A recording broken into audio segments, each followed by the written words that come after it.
Many Americans don't give a thought where their water comes from or where it goes.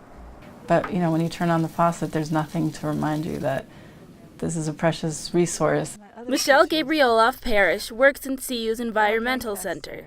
So there's a picture of me working at Woodbine Ecology Center. And she's intimately acquainted with water issues. So a lot of us can't even envision, being thirsty.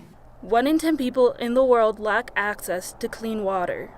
In 2010, the United Nations General Assembly affirmed safe drinking water as a human right. Here we are in a world where there's people dying from lack of access to these things. There are 7 states and Mexico that all have a legal right to water from the Colorado River system, and a series of agreements that divide it up. The problem is that all the allocated water is a bit more than what actually exists. So even if everyone gets what they're promised, the system crashes. There's not enough water to go around, then people have to cut back. But many people say no to that unless the other guy cuts back too. If I have a water right that is older than your water right, I get all my water before you get anything. Doug Kenny is the director of the Western Water Policy Program in Boulder. He researches and writes extensively about water policy in the United States. The cities all get enough water, farms struggle, environment struggles.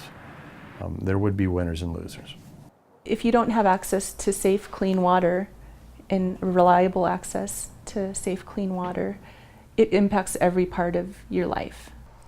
Heather Whiteman Runshem is an attorney for the Native American Rights Fund. She grew up on the Crow Reservation and knows water scarcity firsthand.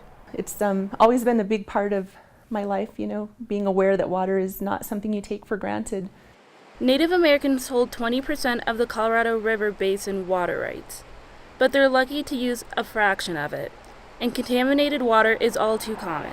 It really prevents people from being able to lead what you and I would consider a normal daily life. Even after a $460 million grant from the federal government, it will still take over a decade to fix the Crow tribe's water problems. Every time you take a job, you should be grateful and conscious of how much you're using. It may be that Americans will soon be less concerned about keeping their grass green and more about how much water is left to drink. Reporting for CMCI Pathways, I'm Jackie Lee.